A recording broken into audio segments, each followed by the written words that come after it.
नमस्कार मैत्रिणींनो, मी श्रावणी. आज तुम्हाला प्रिन्सेस कटचं पेपर कटिंग दाखवते. इथे मी ब्लाऊजची मापं घेते, ते पहा. इथे आता छाती 40ची आहे, तर इथे आपण 40चं माप घेऊया. आणि ब्लाऊज खेचायचं नाही आहे जास्त, अगदी नॉर्मल ठेवूनच हे पहा व्यवस्थित माप घ्यायचं आहे. आणि हा बॅक हुक असल्यामुळे जरा माप घ्यायला प्रॉब्लेम आला.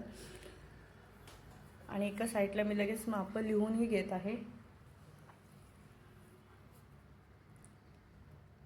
आता इथे आपण लगेच पुढचा गळा मोजून घेऊया. तर त्यांचा पुढचा गळा 5.5च आहे, त्यांनी कमीच सांगितला होता. 5.5 गळा घेतला आहे पुढचा.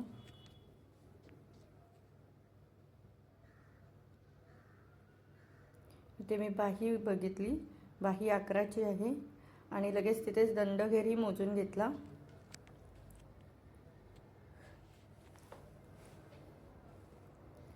ब्लाऊजवरून मापं कशी टाकायची ते मी तुम्हाला दाखवते. इथे आपण मुंडा मोजून घेऊया.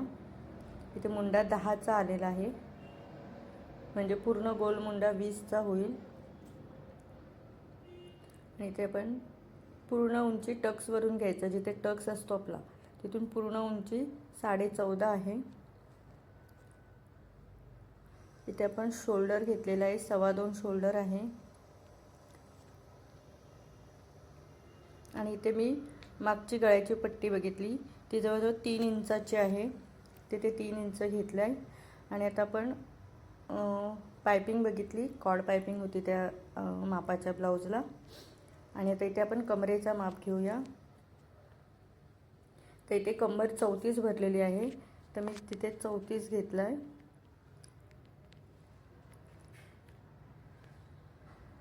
आणि आता आपण लगेच, आता इथे बघा, मी मुंड्यातून 3 इंचाचं इतका अंतर घेऊन तिथे मोजलं आहे. तिथे 8 आलेला आहे, म्हणजे जेणेकरून मुंड्याच्या इथे लूज वगैरे व्हायला नको, म्हणून तो माप घ्यायचा असतो.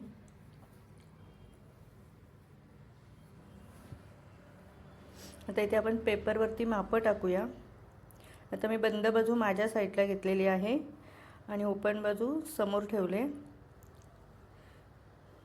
तर इथे बघा, पूर्ण उंची अधिक 1.5 इंच घेतला आहे. आणि नंतर त्याच्यावरती अर्ध्या इंचावर पण खूण करून घेतलेली आहे मी. पूर्ण उंची 14.5, त्यात 1.5 इंच प्लस.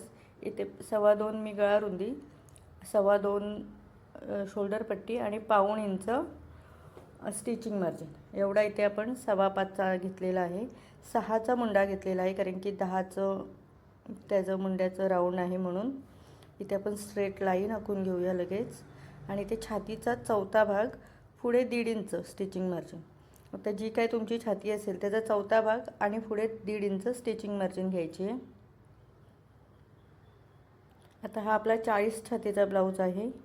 आणि इथे 1.25 इंच आणि त्याखाली अर्धा इंच एवढं असं हे करून मुंड्याचा माप घेतलेला आहे शेप द्यायला, आणि त्याचा मध्य काढला आहे.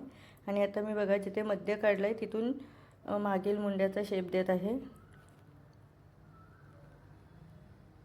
आणि नंतर तिथेच लगेच आपण पुढच्या मुंड्याचाही शेप देऊन घेऊया. आणि ते अर्धा इंच शोल्डरला स्टिचिंगला सोडून 3 रेषा एवढं सोडून माप घेतलेलं आहे. ते बघा, मी परत मोजून दाखवते. बरोबर 10 इंच आणि अगदी 1 रेषा एवढं जास्त आलेलं, तर तेवढं चालून जातं. आता इथे आपण कमरेला स्ट्रेट लाईन मारून घेऊया. आणि त्याच्यावरती अर्धा इंचावरती खुणा करून पुन्हा एक लाईन मारून घेऊया. ते आपलं फक्त टक्ससाठी असतं, टक्समध्ये जातं ते.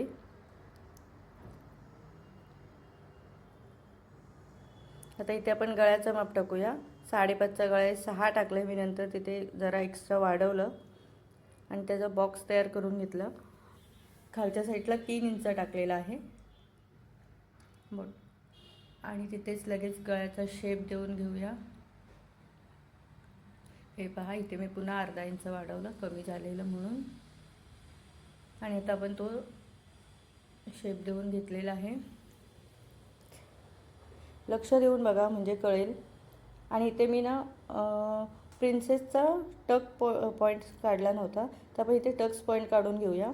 इथे बघा, इथे आता 10.15चा वगैरे 9.5चा वगैरे दिलेला, पण मी तिच्या हाईटनुसार घेतलेला आहे.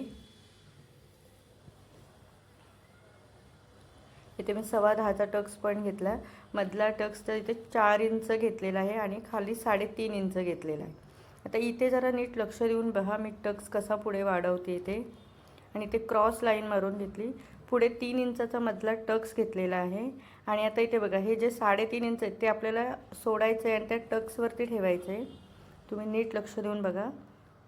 आता हा जो टक्स आहे त्याच्यावरती 3.5 इंचाची खूण ठेवायची आहे आणि पुढे छातीचा कमरेचा चौथा भाग घ्यायचा आहे. 34ची कंबर आहे, त्याचा चौथा भाग घ्यायचा आहे. ते मी तुम्हाला पुन्हा दाखवते, तुम्हाला समजायला हवं म्हणून. इथे 4.5 इंच घेतलेला आहे, इथे 3.5 इंच घेतलेला आहे आणि ते 3.5ची जी हे आहे ते 3 इंचाचा जो टक्स दिला आहे त्याच्यावरती ठेवून पुढे आपण 8.5 वर खूण केलेली आहे, ही बघा इथे. आणि मग त्याच्या पुढे 1.5 इंच स्टिचिंग मार्जिन केलेलं आहे, म्हणजे मधला टक्स आपल्याला मोजायचा नाही आहे. आणि इथे 3 इंचावरून पुढे 1.5 इंचवरती यायचं आहे, तिथे स्ट्रेट लाईन मारायची आणि हा आपल्या 4 इंचाच्या टक्सला जॉईन करून घ्यायचा आहे. आणि आता आपल्याकडे जर कर्व शेप असेल तर त्याने शेप देऊन घेऊया आपण प्रिन्सेसचा. आता माझ्याकडे आहे, मी तेच शोधत होती. इथे पहा, इथे अर्धा इंच मुंड्याच्या इथून आतमध्ये यायचं आहे आणि तिथे आपण हा, तुमच्याकडे असेल तर तुम्ही द्या, नाही तर हाताने केलात तरी चालेल. आणि आता इथे बघा, इथे तर मी खाली हातानेच देऊन घेतलेलं आहे व्यवस्थित. प्रिन्सेस कटचा जसा आकार असतो तसा मी हाताने आकार देऊन घेतलेला आहे खालच्या साईडून.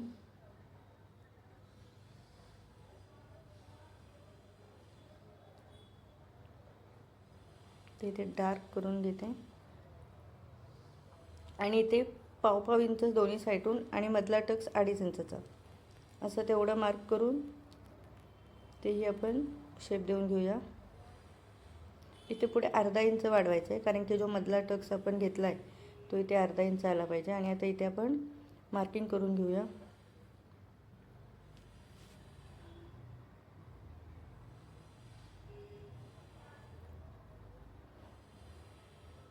आता इथे आपण कटोरीचा जो शेप आहे तो मोजून घेतला, तो इथे बघा इथे 11.5 आलेला आहे. आणि आता आपण हे जे स्ट्रेट आहे दुसऱ्या साईडून तेही मोजून घेऊया. आणि इथे बघा अर्धा इंच 11.5 वरती खूण करायचे. आपल्या मार्किंगच्या खाली खूण गेली तरी चालेल. 11.5 वरती केलं आहे मी आणि मग तिथून क्रॉस लाईन आखून घेतल्या, जे आपण अर्धा इंच वरती कवर केलं होतं तिथपर्यंत करून घेतलं आहे. आता इथे मी तुम्हाला उंची दाखवते. पूर्ण उंची प्लस 1.5 इंच घेतलेला आहे मी. इथून छातीचा चौथा भाग अधिक 1.5 इंच आणि अर्धा इंच जो मधला टक्स वाढवला आहे आपण तो. मुंडा इथे 6 घेतलेला आहे. मुंडा मी मोजून दाखवला परफेक्ट 10 आणि एकच रेषा असं वरती आलेला आहे. इथे बघा 6चा गाळे 5.5चा शिवून होईल. मधला टक्स 3 इंचाचा आणि हे 2 टक्स आपल्या 4 इंचाचा, एक 3.5 इंचाचा. कमरेचा चौथा भाग अधिक 1.5 इंच, हे जसं आपण मगाशी दाखवलं त्याप्रमाणे घेतलेलं आहे. आणि आता आपण ते कटिंग करून घेऊया.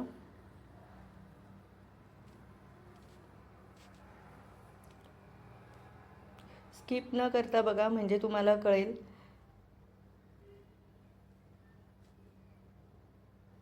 आणि चॅनलवर नवीन असाल तर आपल्या चॅनलला सबस्क्राईब करा आणि बेलचं बटनही दाबा. व्हिडिओ तुम्हाला आवडत असतील तर कमेंट करून सांगा.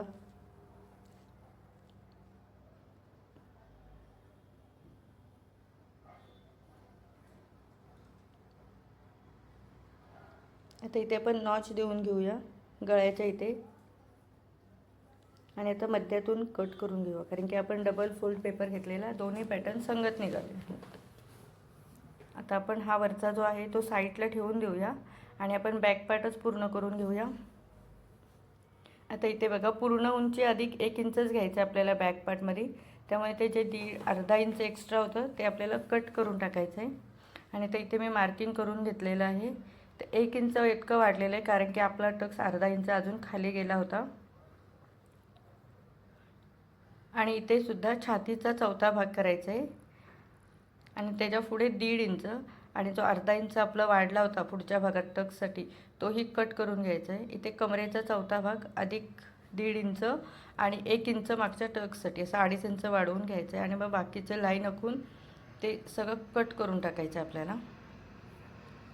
हा बघा, तर हा एवढा आपला जो प्रिन्सेस कटचा टक्स होता तो वाढला होता तो कट करायचा आहे आणि हा खालच्या साईडून वाढलेला भाग तोही कट करून घ्यायचा आहे. आता इथे आपल्याला टक्स टाकायचा आहे 4.5 इंचावरती उभा आणि 4.5 इंचावरती आडवा. इथे पहा असं टक्स टाकून घेतलेला आहे. आणि माझे कोणी व्हिडिओ बघितले असतील तर त्यांना माहिती आहे इथे मी अर्धा इंच वरती येऊन तो टक्सच्या पहिल्या लाईनला जॉईन करते. तो आता ठेवून दे, मी नंतर कट करेन. आणि इथे 4.5 इंचावर आपल्याला मार्क करायचं आहे पट्टीचा आणि गळ्यासाठी. आणि ते लाईन आखून गळा ड्रॉ करून घेऊया. इथे 3 इंचाची रुंदी ठेवलेली आहे गळ्याची. हे बघा इथे आपण शेप देऊन घेऊया.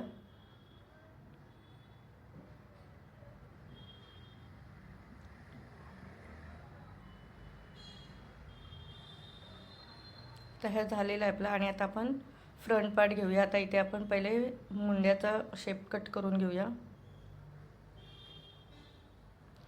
गळाही कट करून घेऊया.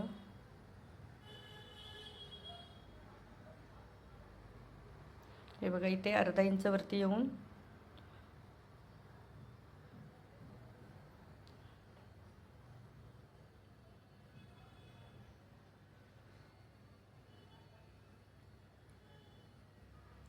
जे जे मार्क केलेलं आहे ते इथे आपण कट करूया. हा मधला टक्ससुद्धा कट करून घेऊया. हा पहा.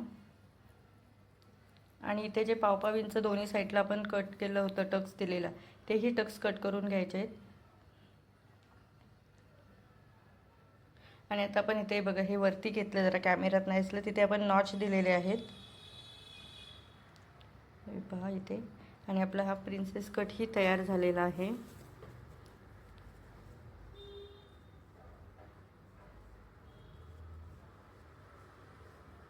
याचा स्टिचिंगचा व्हिडिओही येईल 1-2 दिवसात, तोही चेक करा.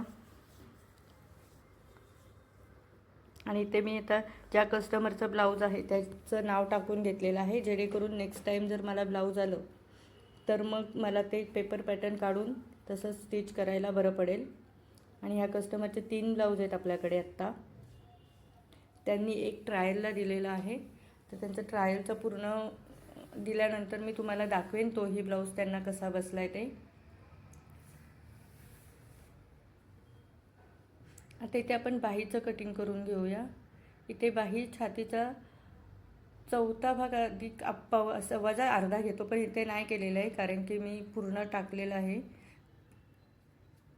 छातीचा चौथा भाग पूर्णच टाकला आहे कारण की त्यांचं मुंडा खूप मोठा आहे म्हणून.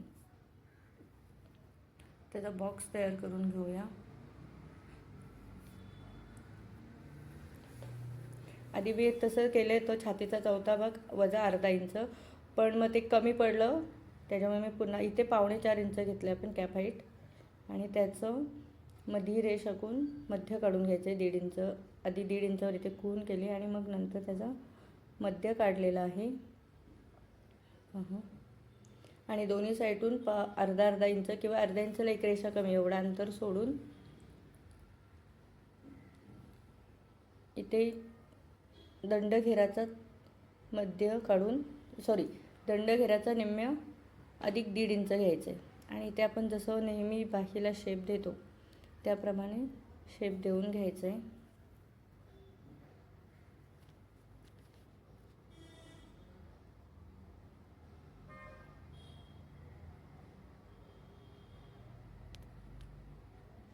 पहा पुढचा मुंड्याचा शेप खालच्या साईडून आणि मागच्या मुंड्याचा शेप वरच्या साईडून, म्हणजे जो वरती खून केले तिथून.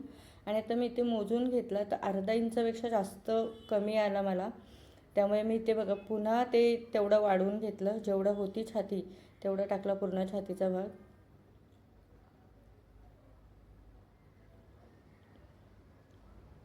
ताई मी कॅप हाईटपर्यंतच लाईन आखली, पूर्ण नाही लाईन खाली गेली.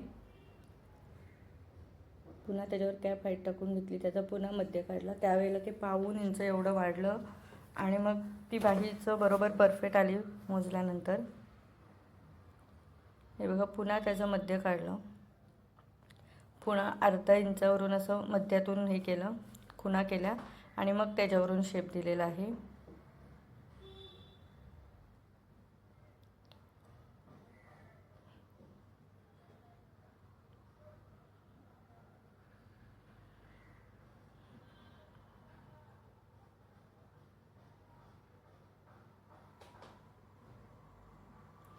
जो आधी शेप दिला होता तो मी क्रॉस लाईन मारून घेतला, कारण की आपल्याला समजायला पाहिजे, नाही तर चुकून मागचं कट केलं जे आधी केलेलं तर मग पुन्हा प्रॉब्लेम होईल.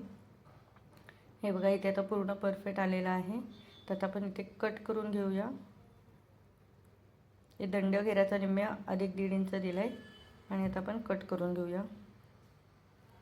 ह्यांचा एक माझ्याकडे आरी वर्कसाठी सुद्धा ब्लाऊज आलेला आहे, तोही मी तुम्हाला दाखवेन मी कसं मार्क करून आरी वर्क वगैरे कसं केलं आहे ते.